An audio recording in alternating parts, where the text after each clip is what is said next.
গাব্বায় জমে উঠেছে ভারত এবং অস্ট্রেলিয়ার মধ্যেকার বর্ডার গাভাস্কার ট্রফির তৃতীয় টেস্ট ম্যাচ।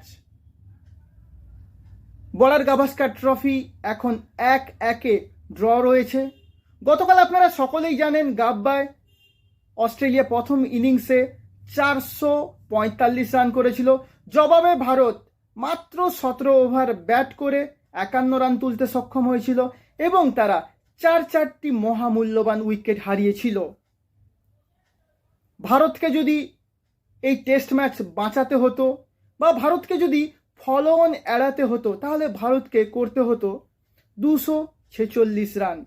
একটা সময় ভারতের 242 রান ছিল যখন ভারতের 9টি উইকেট পড়ে গেছিল। ব্যাট করছিলেন জসপ্রীত বুমরা এবং আকাশদীপ সিং।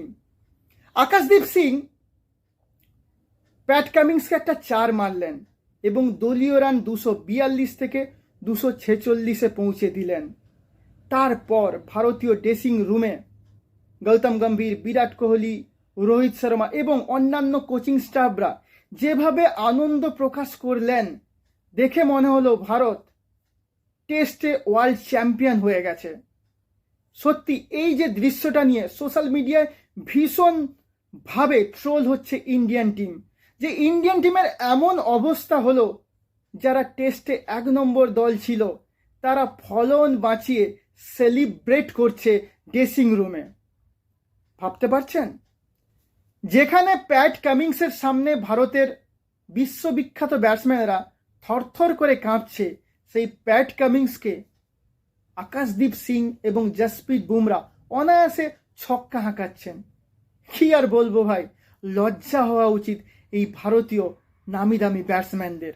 ভারত শেষবার ফলনের সম্মুখীন হয়েছিল 13 বছর আগে ইংল্যান্ডের ওভালে। সেই ম্যাচে 1 ইনিংস এবং 8 রানে ভারত হেরে গেছিল ইংল্যান্ডের কাছে। অস্ট্রেলিয়ার কাছে ভারত শেষবার ফলনের সম্মুখীন হয়েছিল 2001 সালে ইডেন গার্ডেন্সে। সে ম্যাচে অবশ্য ভারত জিতে গেছিল ভিভিএস লক্ষ্মণ এবং রাহুল দ্রাবিড়ের মহাকাব্যিক ইনিংসের উপর নির্ভর করে এবং হরভজন সিংয়ের দুরন্ত বোলিং এবং হ্যাট্রিকের উপর নির্ভর করে। সেই 2001-এর পর থেকে অস্ট্রেলিয়া আর কখনো ভারতকে ফলো অন করায়নি। আজ যদি ভারতকে অস্ট্রেলিয়া ফলো অন করাতো তাহলে তার থেকে লজ্জার মনে হয় ভারতের আর কিছু হতোই না। ব্যাটিংয়ে চূড়ান্ত ব্যর্থ হয়ে রোহিত শর্মা, বিরাট কোহলি ড্রেসিং রুমে বসে হাওয়া খাচ্ছেন, নখ কাটছেন, আর ফলন বাঁচানোর জন্য তারা নির্ভর করে আছেন দলের 10 নম্বর এবং 11 নম্বর ব্যাটসম্যান জসপ্রীত বুমরা এবং আকাশদীপ সিংয়ের উপর। সত্যি এর থেকে আর লজ্জার কোনো কিছু হতে পারে বলে মনে হয় না। ক্যাপ্টেন হিসেবে রোহিত শর্মা পরপর 4টা টেস্ট ম্যাচ হেরে গেছেন। আজকে যদি আকাশদীপ সিং এবং জসপ্রীত বুমরা শেষ মুহূর্তে একটা অসাধারণ লড়াই না লড়তেন এবং ভারতকে ফলো অনের হাত থেকে না বাঁচাতেন তাহলে হয়তো এই টেস্ট ম্যাচও ভারত হেরে যেত।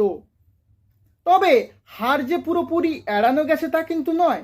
এখনও ভারত 193 রানে পিছিয়ে আছে। গতকাল যদি খুব তাড়াতাড়ি অস্ট্রেলিয়া ভারতকে অল আউট করে দিয়ে যদি 20 ওভার মতন ব্যাট করে 300 রান লিড নিয়ে ভারতকে ব্যাট করতে পাঠায় আর ভারতকে যদি 60-70 ওভার ব্যাট করতে হয় তাহলে ভারত এই 60-70 ওভার ব্যাট করতে পারবে কিনা সে বিষয়ে কিন্তু সকলের সন্দেহ আছে বস।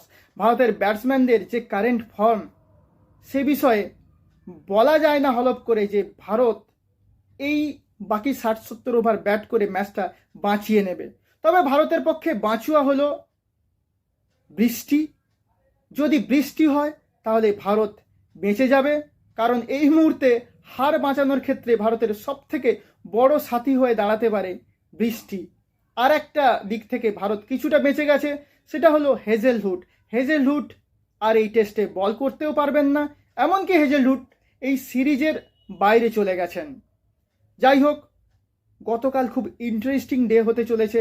এই টেস্ট ম্যাচ ভারত শেষ পর্যন্ত ড্র করতে পারবে কি, নাকি ক্যাপ্টেন রোহিত শর্মা পরপর 5টা টেস্ট হেরে একটা রেকর্ড তৈরি করবেন। আজকে ভারত যখন ব্যাট করতে নামে তখন ভারতের রান সংখ্যা ছিল 51। তারা 4টা উইকেট হারিয়ে ফেলেছিল। দিনের শুরুতেই কেএল রাহুলের একটা সহজ ক্যাচ স্লিপে দাঁড়িয়ে ছেড়ে দেন স্টিভ স্মিথ। স্টিভ স্মিথ যদি এই ক্যাচটা না ছাড়তেন তাহলে ভারত হয়তো আজকে ফলো অনও এড়াতে পারতো না, ভারত হয়তো এই টেস্ট ম্যাচে ড্র করার স্বপ্নও দেখতে পারতো না। শেষ পর্যন্ত কেএল রাহুল 84 রান করেন এবং তিনি ল্যাথেল লায়নের বলে আউট হন এবং তার ক্যাচটা স্লিপে দাঁড়িয়েই অসাধারণভাবে লুফে নেন স্টিভ স্মিথ। কিন্তু কেএল রাহুল ততক্ষণ ভারতের হয়ে নিজের কাজটা সেরে গেছেন। আজকে রোহিত শর্মা কিন্তু আবার ফ্লপ। অ্যাডিলেডে প্রথম দুটো ইনিংসে রোহিত শর্মা করেছিলেন যথাক্রমে 3 এবং 6। আজকে তিনি করলেন 10। 27 বল মোকাবিলা করে 2 4 মেরে তিনি 10 রান করেছেন। তিনি প্যাট কামিন্সের বলে অ্যালেক্স ক্যারির হাতে ক্যাচ দিয়ে প্যাভিলিয়নে ফিরে গেছেন। রোহিত শর্মা শেষ 13টা ইনিংসে 11-র কিছু বেশি গড়ে রান করেছেন, মাত্র একটা 50 করেছেন। রোহিত শর্মাকে এখন দ্য ফ্লপ শর্মা হিসেবেও ডাকা যেতে পারে। সত্যি রোহিত শর্মা ব্যাটে রান করতে পারছেন না।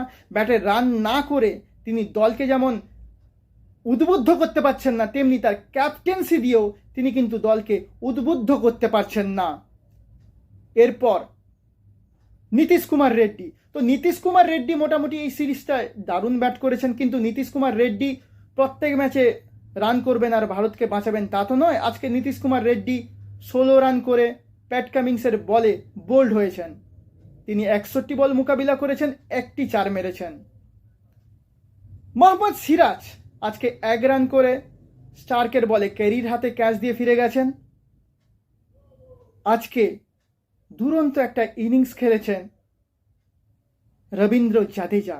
রবীন্দ্র জাদেজা আজকে 123 বলে 77 রানের একটা অসাধারণ ইনিংস খেলেন। এই ইনিংসে ছিল 7টি 4 এবং একটি ছক্কা।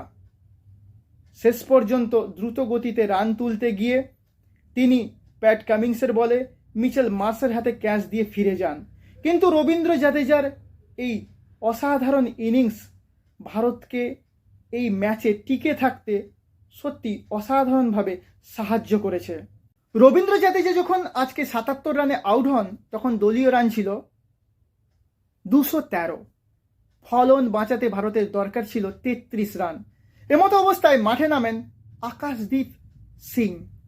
জসপ্রীত বুমরা এবং আকাশদীপ সিং দুজনে মিলে ভারতকে ফলোঅনের হাত থেকে রক্ষা করেন, ভারতকে ফলোঅনের লজ্জা থেকে রক্ষা করেন। তারা শেষ পর্যন্ত আজকে 39 রানের একটা অবিচ্ছেদ্য পার্টনারশিপ গড়েন এবং দলীয় রানকে তারা 252 রানে পৌঁছে দেন। দিনের শেষে জসপ্রীত বুমরা 10 রানে অপরাজিত রয়েছেন এবং আকাশদীপ সিং 27 রানে অপরাজিত রয়েছেন। আকাশদীপ সিং 31 বল খেলেছেন, তাতে 27 রান করেছেন, 2 4 মেরেছেন এবং একটা ছক্কা মেরেছেন। যদি জসপ্রীত বুমরা এবং আকাশদীপ সিং আজকে তাদের চূড়ান্ত ব্যাটিং দক্ষতা না তুলে ধরতেন তাহলে ভারতকে আজকে বিশ্ব ক্রিকেটের সামনে লজ্জার সম্মুখীন হতে হতো। আগামীকাল কি হতে চলেছে সে নিয়ে আমরা সত্যি খুব চিন্তায় রয়েছি। আগামীকাল যদি অস্ট্রেলিয়া ভারতকে 60-70 ওভার ব্যাট করতে দেয় তাহলে ভারত কি পারবে এই ম্যাচটা বাঁচাতে, নাকি বৃষ্টি এসে ভারতকে বাঁচাবে, সেটা আমরা আগামীকালই জানতে পারবো। আমাদের আজকের এই ভিডিওটি যদি আপনাদের ভালো লেগে থাকে তাহলে কাইন্ডলি আমাদের এই চ্যানেলটাকে সাবস্ক্রাইব করবেন এবং সকলে ভীষণ ভীষণ ভালো থাকবেন।